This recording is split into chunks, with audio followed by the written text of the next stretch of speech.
Vamos a estar en el capítulo 1, versículo 6 en adelante.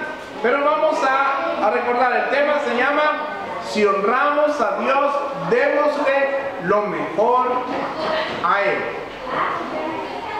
Quiero contarles una pequeña historia. En el contexto histórico de Israel, en Malaquías, había sido un tiempo post-exilio.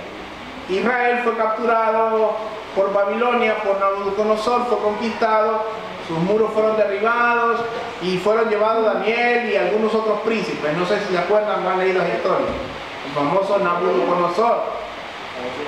Pero habían vuelto, ¿verdad? En su momento Nehemías fue el hombre que Dios levantó para restablecer los muros y hubieron unas reformas con Esdras también. Pero en el caso de Nehemías, que es contemporáneo de Malaquías, el pueblo se había olvidado de Dios. Como miramos en el capítulo 1, la primera vez, había vuelto su corazón indiferente hacia Dios. Y en ese contexto, esa indiferencia había traído pobreza, miseria, enfermedades, angustia para el pueblo. Y quiero contarles esta historia que es ficticia, pero es basada en ese contexto para que ustedes lo entiendan. Estaba aquí la familia, una pareja israelita, y esta pareja estaba pasando mucha necesidad, estaban pasando escasez, tenían problemas económicos, la cosecha no era buena, cada año la cosecha bajaba de frutos, de rendimiento, y el ganado se iba muriendo, se iba enfermando, y cada vaca, cada oveja daba menos cada año. En esa situación estaba esta pareja que no estaba muy contenta con lo que estaba pasando. Pero a la mujer se le ocurrió algo. Viejo, le dijo. Viejo, le dice, mira, está llegando el tiempo en que Israel ofrenda a Dios. Recuerden que Israel tiene 3 fiestas nacionales, ¿verdad? Llega el tiempo de la ofrenda y es el tiempo en que debemos de llevar una ofrenda a Dios. Ah, dijo el hombre, ya vas vos con tus cuestiones religiosas. ¿Cómo que llevar una ofrenda? ¿Acaso no ves que la cosecha está pobre? ¿Acaso no ves que las ovejas están enfermas y las vacas se nos están muriendo y tú quieres que llevemos ofrenda a Dios? Tú sabes que nuestro corazón está en ofrendar, pero no podemos porque no tenemos recursos suficientes. Además, recuerda que este año la cosecha fue menos que la anterior y las ovejas ya no están pariendo de la misma manera que antes. ¿Acaso se te ha ocurrido, mujer, que vayamos a dar uno de los corderos más bonitos que tenemos, de los únicos buenos que tengamos, se lo vamos a dar a Dios? Y entonces la mujer intervino, no, viejo, me estás malinterpretando. Yo te estoy diciendo que le llevemos una ofrenda a Jehová, pero yo no te estoy diciendo que le llevemos a nuestra corderita más bonita, ni al corderito más galán. No, llevemos a aquel. ¿Cuál, vieja? Aquel que está ya todo sarnoso y enfermo. Total, se va a morir. Nosotros no lo vamos a ocupar. ¿Por qué no se lo llevamos a Dios mejor? Él sabe que nuestras intenciones tal vez es locura. Él sabe nuestro corazón, Él sabe que queremos adorarlo, que queremos honrarlo, pero sabe que no tenemos recursos para hacerlo porque Él mismo pues no ha mandado una buena cosecha y no hay muchas ovejas. Él sabe la condición nuestra, Él conoce nuestro corazón. El hombre dijo, bueno, si llevamos esa sí voy, porque esa ni lana da, ni para hacer un caldo va a servir. Esa sí la podemos llevar, porque aunque está enferma, Dios sabe que nosotros quisiéramos darle una mejor, pero no podemos, porque es que este año está muy duro, la situación está muy crítica. Entonces decidieron subir al templo, llevando la oveja enferma a punto de morir. Y la pregunta que quisiera dejarles en el aire, porque la vamos a desarrollar en esta mañana, es: ¿honrará a Dios tal ofrenda? Pero como yo no quiero que ustedes piensen que es solo porque yo lo digo, vayamos a lo que la Biblia enseña. Sin embargo, el pueblo de Israel, como hemos hablado, estaba sufriendo a causa de ser indiferentes con Dios. Estaba sufriendo un juicio de parte de Dios a causa de que su corazón estaba en el lugar equivocado. Estaban pensando en sus asuntos, en sus problemas, y no en la necesidad en la casa de Dios. No estaban rindiéndole adoración a Dios, sino que le ofrecían lo que les sobraba y lo que querían. Ahora, Dios, en medio de esta situación, indiferencia, levanta a un hombre llamado Malaquías, uno de los profetas menores que más se tergiversa en nuestros días, pero un profeta que alzó la voz para denunciar el error del pueblo. Como decía Isaías, muchas veces los líderes son perros mudos que no hablan, pero el deber de cada líder es decir la verdad, lo que dice la Biblia. Así que levanta a Malaquías, y lo triste de cuando uno se vuelve indiferente a Dios, como hablamos la semana pasada, es que la indiferencia causa en nuestro corazón que se vaya volviendo duro, insensible. Cuando una persona es indiferente, se vuelve insensible a Dios. Y como decíamos la semana pasada, empiezan a cuestionar a Dios diciendo: ¿en qué nos has amado? Pues hoy vamos a ver la otra pregunta que Dios le hace al pueblo. Primero, Jehová reprende a los sacerdotes, los reprende. Y vamos a ir al texto de Malaquías capítulo 1, versículos 6 al 9. Malaquías capítulo 1, versículos 6 al 9. Miren lo que dice el Señor a través de Malaquías: el hijo honra al padre y el siervo a su señor. Si pues yo soy padre, ¿dónde está mi honra? Si soy señor, ¿dónde está mi temor? Dice Jehová de los ejércitos a vosotros, oh sacerdotes, que menospreciáis mi nombre y decís: ¿en qué hemos menospreciado tu nombre? En que ofreciste sobre mi altar pan inmundo y dijisteis: ¿en qué te hemos deshonrado? En que pensáis que la mesa de Jehová es despreciable. Y cuando ofrecéis el animal ciego para el sacrificio, ¿no es malo? Asimismo, cuando ofrecéis el cojo o el enfermo, ¿no es malo? Preséntalo pues a tu príncipe, ¿acaso se agradará de ti? ¿O le serás acepto? Dice Jehová de los ejércitos. Ahora pues, orad por el favor de Dios para que tenga piedad de nosotros. Pero ¿cómo podéis agradarle si hacéis estas cosas? Dice Jehová de los ejércitos. Padre, te pedimos en esta mañana, en el nombre de Jesús, que pongas claridad en este siervo inútil a la hora de explicar tu palabra, que pongas una mente dispuesta y un corazón determinado en cada uno de mis hermanos en esta mañana. Que hablemos tus verdades, que las proclamemos, Señor, confiando que es tu palabra y debemos de atender a tu voz. Que no endurezcamos nuestro corazón ni seamos indiferentes. En el nombre de Jesús te damos gracias. Amén. Así que la primera advertencia, el primer llamado o el primer reclamo que Dios me hace, ¿a quién se lo hace? A los sacerdotes. ¿Por qué a los sacerdotes? Porque eran ellos quienes debían advertir al pueblo sobre cómo debían de adorar a Dios. Porque ellos sí conocían la ley y su labor era darla a conocer al pueblo para que este pueblo diera la honra a Dios que él se merecía. Recuerde que el sacerdote intercedía por el pueblo ante Dios y hablaba de parte de Dios al pueblo. En el Nuevo Testamento se nos enseña que los cristianos somos los sacerdotes.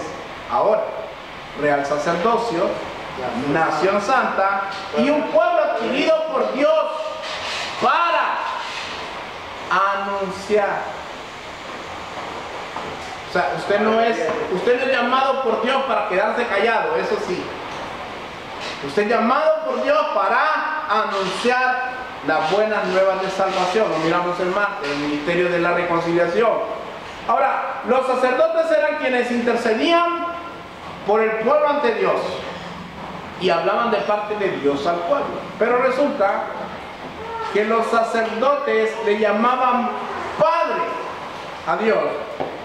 Y Dios les contesta de esta manera: me llamáis Padre. Entonces, y esta es la pregunta, ¿dónde está mi honra? ¿Dónde está mi honra? Cuando usted analiza el libro de Malaquías en los primeros versículos y va desarrollándolo, usted se va dando cuenta que los que habían endurecido el corazón primeramente habían sido los sacerdotes. Los sacerdotes eran los primeros en haber puesto su corazón indiferente. Ya no podían ver la vileza de sus pecados, no podían ver que con sus actos deshonraban a Dios. Estaban tan ciegos que le preguntaban a Dios, bueno, Padre, le decían. Y Dios le responde, ¿dónde está mi honra entonces si yo soy vuestro Padre? Vayamos a Mateo 15, 7, 8, un versículo usado por mi hermano Miguel que le gusta mucho.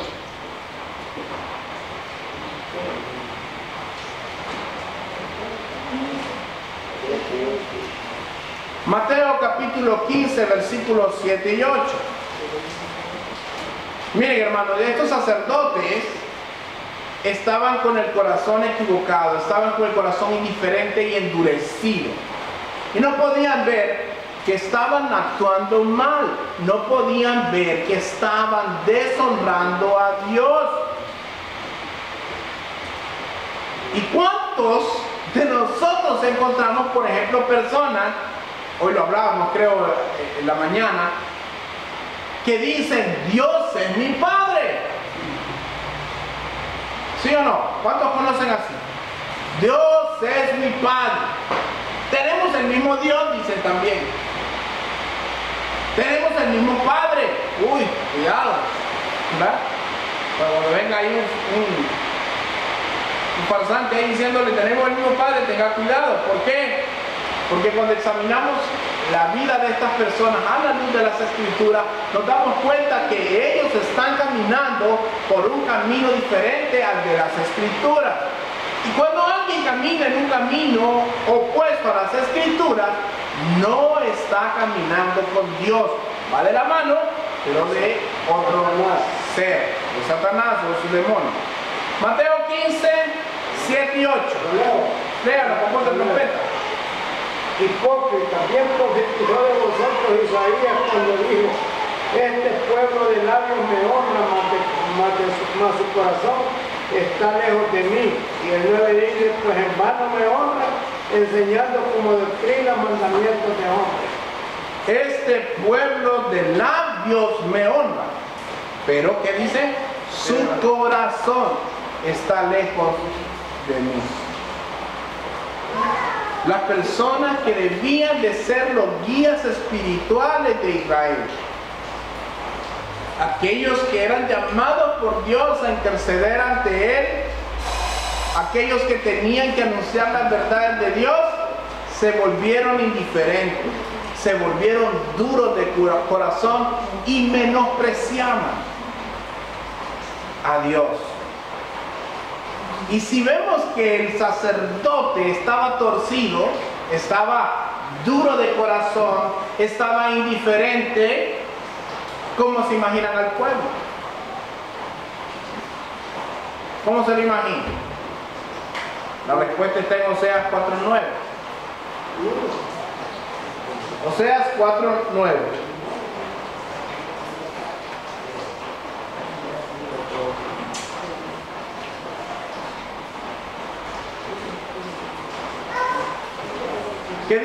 ¿Qué dice Oseas 4:9? Dice, ¿lo hallamos? ¿Me dicen amén? ¿Sí lo hay? Y será el pueblo como, ¿quién dice? Como el sacerdote. Como el sacerdote. Así será el pueblo como el sacerdote. Le castigaré por su conducta y le pagaré conforme a sus obras. ¿Sabe? Un día me viene a la mente esto. Un día alguien dijo que así como es tu adoración, así es tu Dios. Así como es tu adoración, así es tu Dios. Porque el Dios verdadero demanda una adoración que detalla en esa escritura. Pero muchas veces nosotros no lo adoramos como Él lo espera. Cuando estábamos en el mundo, decíamos que amábamos a Dios, ¿sí o no? ¿O cuántos hubo aquí alguno que abiertamente dijera yo detesto a Jesucristo, detesto a Jehová, o detesto al Espíritu Santo? Yo creo que no, ¿va? Pero con nuestros actos sí lo demostrábamos. Con nuestros actos sí deshonrábamos a Dios. Pero la Biblia dice aquí, será el pueblo como el sacerdote. O sea, no se dice que será como el rey. ¿Verdad que no dice que es como el rey? Y usted lo puede ver, esta verdad es eterna, ¿no? Usted puede vivir en medio de un país tercermundista, corrupto, perverso, pero usted, aunque honra y respeta a sus autoridades, usted sabe que usted sigue a Dios, ¿o no? Amén. Y entonces usted va a actuar no como actúan sus autoridades, sino como actúa ¿quién? Dios, como lo llama Dios a actuar. Entonces, si usted obedece a Dios, sin importar el ambiente donde usted esté, usted lo va a adorar como Él lo demanda. Y en Oseas dice, y será el pueblo como el sacerdote, le castigaré por su conducta y le pagaré conforme a sus obras. ¿Cuándo castiga usted a un hijo? ¿Cuando se porta bien? ¿Cuando se porta mal? Si lo castiga usted cuando se porta bien, también anda el corazón en el lado equivocado. Solo cuando se porta mal. Creo que nadie ha sido tan cruel para castigar a un hijo cuando se porte bien. Pero hermano, Dios exhorta al pueblo. Dice, lo voy a castigar porque estos sacerdotes son duros de corazón. Si Isaías fue un pregonero de justicia y nadie escuchaba. Hoy leíamos de Ezequiel que Dios le da una advertencia al pueblo a través de Ezequiel y lo puso hasta mudo para que ya no escucharan a la reprensión de Ezequiel. Y solo hablaba cuando Jehová hablaba a través de él, y ni así, hermano. Ahora que nosotros venimos a ser sacerdotes del nuevo pacto, debemos de hacernos esta pregunta. ¿Estamos realmente adorando a Dios con nuestra vida? ¿Es nuestra vida un reflejo de Cristo? Esta frase la escuché en una película cristiana y me tocó. Decía él, un cristiano que iba a ser llevado a juicio. Decía él, toda mi vida me he preguntado esto. Si algún día me juzgaran por ser cristiano, oiga bien, si algún día me juzgaran por ser cristiano, ¿habría suficiente evidencia en mi vida para que me metieran preso? Si algún día me enjuiciaran por ser cristiano, ¿habría suficiente evidencia? He sido de esos que cuando me han hablado, cuando he hablado de Cristo, la gente se hastiaba. Y viene aquel que viene a hablarme que me arrepienta, que me vuelva a Dios. Hemos sido de esos que cuando escuchamos una mentira le decimos a la persona, hermano o conocido, ¿verdad? Primo, que los mentirosos arderán en lago de fuego. Hemos hecho sentir tan incómodos a los pecadores con la justicia que Dios ha puesto en nuestros corazones que hasta nos desprecien. Porque si nos llevamos también con el mundo, hermanos, tengamos mucho cuidado que no seamos del mundo nosotros. Hemos sido tan diferentes que desprecien nuestra presencia. Es un evangelio muy popular decirle esto, pero es la verdad. Usted tiene que ser diferente a tal punto que aquel impío pecador se sienta molesto cuando lo mira. ¿Ustedes creen que cuando miraban a Malaquías se alegraban? O cuando miraban a Isaías, ya viene Isaías. O cuando venía Elías, ¿qué decía el rey de Elías? De Eliseo, perdón, decía, ahí viene el alborotador de Israel. Solo habla cosas malas de mí. Solo habla contra mí. Pero usted donde usted está, en su trabajo, en su casa, ¿cómo es con el vecino, con el pulpero? Podría yo preguntarle al pulpero, ¿sabía usted que fulano de tal es cristiano? Claro que si ya ni lo aguanto, cada vez que viene a comprar mantequilla me habla que no resbalen el pecado del mundo. O le pregunto al pulpero que tiene usted 10 años, 15, 20 años de vivir en el barrio y no sabe que usted es cristiano. ¿De qué tipo de cristianos somos? ¿De aquellos que damos honra a Dios o no? Y Jehová le preguntó a los sacerdotes, si soy Señor, ¿dónde está mi honra? ¿Dónde está mi temor? ¿Sabe qué? Nosotros nos llenamos la boca diciendo, Jesús es mi Señor. Y no entendemos esto, ¿ah? Yo lo he explicado que Señor, Kyrios, o Kurios, más o menos es la traducción griega, significa soberano, absoluto, dueño, propietario. Cuando decimos Señor es que yo le pertenezco y cantamos y nos alegramos y cantamos estas cosas y a veces no nos damos cuenta que muchas veces Jesucristo realmente no es nuestro Señor. ¿Por qué? Porque no le damos lo mejor a Él. Y no le estoy hablando, la ofrenda más hermosa que usted le puede dar a Dios es la obediencia. Yo puedo decir que amo a Dios y que todo, pero si no le obedezco, solamente soy un hipócrita. Que de mis labios hablo de Dios, pero mi corazón está lejos de Él. Esa es la realidad. Si Dios es nuestro Señor, entonces toda nuestra vida debe de girar alrededor de Dios, del Señor Jesús. ¿Qué es lo que Él quiere que haga yo? ¿Estoy actuando bien? No, corregir. Examinaos todos los días. Yo no sé, hermano, si usted se pone a pensar, algún día cuando se pone a orar, dice, Señor, hoy como te fallé en esto, te fallé en lo otro, Señor, perdóname aquí, perdóname allá. Eso es lo que Dios espera de usted. Pero si todos los días se levanta y se acuesta y nunca medita en lo malo que ha hecho, caramba, hermano. O es muy bueno usted. Tenemos que, Señor, mire, yo les voy a decir algo. Y se lo voy a decir con todo el amor del mundo. Yo espero que les pase muy seguido. Y si no les pasa tan seguido, por lo menos que les pase una vez de vez en cuando. El cristiano, cuando llega a la edad adulta, debe ser un hombre o una mujer hecha a pedazos. Se lo vuelvo a decir. Cuando llegue usted a la edad adulta, de edad física, de estar en el cristianismo, tiene que ser una persona que se haya hecho pedazos muchas veces. ¿Sabe por qué? Porque el molde que traemos del mundo es tan malo, tan perverso. Pero cuando usted llega y empieza a examinar su vida a la luz de las Escrituras, usted se tiene que quebrantar por el pecado que está en su mano. Y aunque le cueste, hermano, llore. Y dígale, Señor, me cuesta esto, Señor, cámbiame. Quiero honrarte de verdad. Y si usted actúa de esa manera, usted se va a sentir mal, posiblemente. Muchas veces se va a sentir triste y va a renegar con usted mismo. Porque es miserable de mí, decía Pablo, miserable de mí.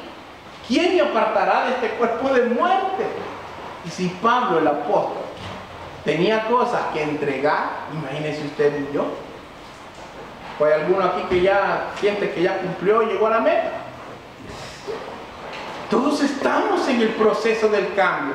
Lo que pasa es que como cristianos nos tenemos que amar. El mundo sí va a estar esperando que usted se equivoque para señalarlo, apuntarlo y tirarle piedra. Pero en el amor cristiano usted va a encontrar consuelo. Y eso es lo que Dios espera. Pero miren lo que dice el Señor. Señor, Señor. Muchos dirán en aquel día, Señor, Señor. ¿Se acuerdan de ese versículo? Mateo 7, 21, 22. No todo el que me dice Señor, Señor, entrará en el reino de los cielos, sino el que hace la voluntad de mi Padre que está en los cielos. Muchos me dirán en aquel día, Señor, Señor, ¿no profetizamos en tu nombre? Y en tu nombre no echamos fuera demonios, y en tu nombre hicimos muchos milagros. Y entonces les declararé, nunca os conocí, apartados de mí, hacedores de maldad.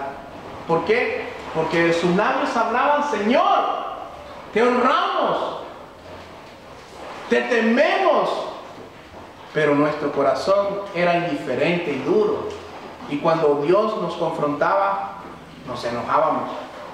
Y aunque usted se puede enojar al principio, hermano, lo importante es que después corrija, porque la parte humana, hermanos, es tan humano. Usted siente, hermano, si a usted lo pellizcan, todavía le duele, ¿o no? Y cuando se tocan nuestras costumbres viejas, Dios nos va moldeando. Sea paciente usted, con usted mismo, pero entrégueselo al Señor, pero no esconda su pecado. ¿Sabe que si usted me dice que Jesucristo es su Señor, usted solo puede vivir de una manera, obedeciendo? Y aunque a veces le va a costar, a mí me cuesta. Yo le digo al Señor, Señor, ayúdame en esta área, mire en esta área como me hace falta, en esta otra, ayúdame, Señor. Pues yo no me puedo presentar aquí como que fuera el super unido. Yo soy aquí como ustedes, personas que necesitan cambiar. Y por la pura misericordia de Dios y la gracia que hay en mí, Dios me ayuda a cambiar. Muchas veces decimos Señor, Señor, pero no estamos dispuestos a enfrentar nuestro pecado. ¿Saben quién fue el primer cobarde? ¿Quién fue el primer cobarde? Adán. ¿Por qué? Porque Adán huyó y se escondió detrás de los arbustos. Imagínense cómo es el pecado en nuestras vidas. Adán era el hombre físicamente perfecto. Intelectualmente no hubo otro como él. Le puso nombre hasta a la mosca y a todos esos animales, ¿no? Y el hombre que había pecado, porque pecó al comer del fruto de la sabiduría, del discernimiento del bien y el mal, ese hombre tan inteligente pensó que detrás de unos arbustos se iba a esconder de la presencia de Dios. ¿Se da cuenta lo que es el pecado en nuestra mente? Nos nubla a tal punto que no podemos ver la realidad. El otro día estaba en un pastor que decía, le estaba haciendo una pregunta al pastor, decía que por qué el Señor permitió que Satanás se había metido en la muerte de la mujer, y que estaba Adán. ¿Qué le dijo? Estaba ahí Satanás. Sí, estaba. ¿Qué le dijo? ¿Eso fue lo que le dijo? Pues sí estaba. Sí estaba, porque el árbol estaba en el mero centro de él. Pero también al hombre le dio la inteligencia para entenderlo bien, mi hermano. Así es. Muy bien. Ahora, los sacerdotes ciegos, a causa de su propia necedad, aún continuaban cuestionando a Dios, diciéndole en el versículo 6, ¿en qué te hemos menospreciado tu nombre? ¿En qué hemos menospreciado tu nombre? ¿En qué te hemos deshonrado? Versículo 7. Y Dios le responde, ¿en qué ofrecéis sobre mi altar pan inmundo? Y dijiste, ¿en qué te hemos deshonrado? En que pensáis que la mesa de Jehová es despreciable. Oiga bien, piensas que la mesa de Jehová es despreciable. Y cuando ofrecéis el animal ciego para el sacrificio, ¿no es malo? Asimismo, cuando ofrecéis el cojo o el enfermo, ¿no es malo? Preséntalo pues a tu príncipe, ¿acaso se agradará a ti o le serás acepto? Dice Jehová de los ejércitos. Ahora, antes de entrar a la parte de la ofrenda, quiero llevarlos a un texto que está en Levítico 1:10. No pierdan Malaquías, ¿verdad? Porque Dios sí estipula cómo debían de ofrendarle en aquel tiempo, cuál era la ofrenda que él aceptaba. No era la que ellos determinaran en su corazón, no. Dios demanda una ofrenda. Yo le voy a decir algo, eso no ha cambiado. Dios nos demanda a nosotros cómo debemos de darle a Él. Veamos lo que dice Levítico 1:10.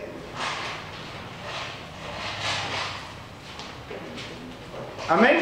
Levítico es de los primeros libros de la Biblia. Dice así: si su ofrenda para holocausto fuere del rebaño de las ovejas o de las cabras, macho, ¿cómo? Sin defecto lo ofrecerá. Tenía que ser una ofrenda especial para Dios.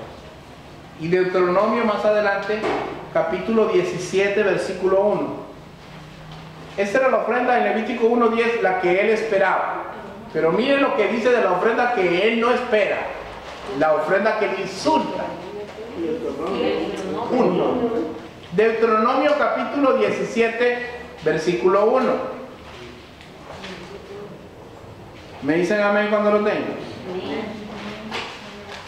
Dice así: no ofrecerás en sacrificio a Jehová tu Dios buey o cordero en el cual haya falta o alguna cosa mala. Pues es, ¿qué dice ahí? Abominación. Abominación a Jehová. Era algo despreciable para Dios. Ahora, entendiendo esto, se da cuenta por qué Dios dice: me ofrecían pan inmundo en la mesa. Porque le llevaban, ¿qué cordero le llevaban? Los remos, los flacos, Los cojos, los enfermos, los muertos y los despedazados. ¿Deuteronomio qué? 17:1. Pastor, además el rey tenía la potestad que si él mandaba a pedir algo, le mandaban un ruido, entonces le quitaba todo lo que tenía. Así es. El rey podía pedirle, y sin embargo, Dios le hace una pregunta. Ok, me traes esto a mí, pensando que yo no me voy a ofender. ¿Por qué no se lo llevas a tu príncipe a ver qué piensa de ti? Le quitaba todo lo que tenía. Eso me lleva a lo siguiente. Que cuando llevaban un sacrificio de menor calidad del que Dios demandaba, era abominación a Jehová. Era algo despreciable. Era algo que a Dios no le agradaba. Pero, ¿cuántas veces nosotros traemos ofrendas despreciables delante de su presencia? ¿Cuántas veces somos tan indiferentes en nuestra actitud en la congregación que deshonramos a Dios con nuestra forma de vida? Nosotros le traemos ofrendas a Dios que, si somos sinceros, no se lo daríamos a nadie. Le voy a dar un ejemplo. Si un amigo suyo le dijera: necesito un favor de usted, un amigo, necesito que me dé 50 lempiras, y usted los tiene, ¿se los da sí o no? ¿Se los da sí o no?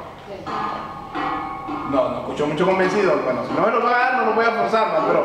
Pero si usted tiene los 50 lempiras, ¿se los daría sí o no? Sí. Si usted tiene, pongámosle 5 pares de zapatos. Yo sé que la mujer tiene que tener como 10, porque la mujer se ocupa más. Digamos que la mujer tiene 10 pares de zapatos. Y miren en una tienda un par de zapatos que vale 500 lempiras. Y dice: quiero esos zapatos. Generalmente la mujer dice quiero, ¿va? No dice necesito. Quiere porque necesita, o necesita porque quiere. Pero dice: me gustan esos zapatos, valen 500 lempiras. Pero antes de que vaya a la tienda, el pastor le comunica: hermana, fíjese que esta semana, pues, queremos comprar unas sillas extras y estamos un poco cortos, necesitamos unos 250 lempiras. ¿Usted cree que nos puede ayudar en algo? Cosa que aquí no lo hacemos, ¿va? Pero si llegara a pasar, ¿qué sería la reacción lógica de una persona que honra a Dios? Hermano, ¿sabe qué? Tenga, no solo 250, tenga estos 500 pesos que iban a hacer para un par de zapatos que no necesitaba, porque la casa de Dios sí necesitaba una silla. Estoy dándole un ejemplo. Eso pasaría en el mundo virtual, ¿verdad? Porque la realidad, ¿qué dice el hermano? Y si le doy estos 50 pesos, desajusto los zapatos. Primero tengo que ir a comprarlos, a ver si me dan una rebaja. Y lo que me den de rebaja, eso sí se lo voy a dar a Dios. Pregunta: ¿honrará eso a Dios?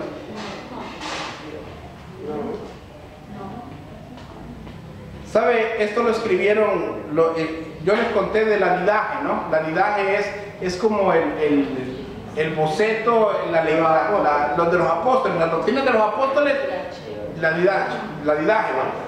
que era como para que en las iglesias siempre conocieran cómo tenían que comportarse, era como el reglamento interno.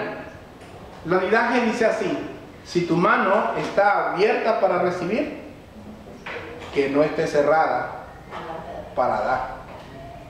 Y eso lo escribieron desde hace más o menos casi 2000 años. Si tu mano está abierta para recibir, que no esté cerrada para dar. ¿Cuántos aquí le piden a diario a Dios algo? A ver. La Biblia dice: el pan nuestro de cada día, dánoslo hoy, Señor. Es casi que natural. Y muchas veces en la oración gastamos más tiempo en pedir que en darle a Dios alabanza y adoración. Ahora, aquí vemos a aquellos llamados sacerdotes como líderes del pueblo que ofrecían a Dios una ofrenda inmunda. Daban un pan miserable, daban un pan que era, bueno, daban los corderos enfermos, cojos, despedazados, muertos. Ellos los recibían. ¿Qué es lo que tenían que hacer los sacerdotes? ¿Qué te pasa? Eso no puede ser recibido por Dios. ¿Sí o no? Los sacerdotes tenían que decirle al pueblo: no, este animal no. Ese animal viene renco, cojo. Y no es que viene bailando, viene mal, viene enfermo, y tú se lo vas a dar a Dios. ¿Qué te pasa? El sacerdote tenía que despreciar. ¿Pero qué hacía el sacerdote? Lo agarraba, vení puesto. Porque ellos menospreciaban a Dios. Ellos despreciaban a Dios. ¿Cuál es la ofrenda que Dios te pide a ti hoy en día? Juan 4, 23, 24. Este es el corazón de todo adorador, tiene que estar marcado por esto. Juan 4, 23, 24.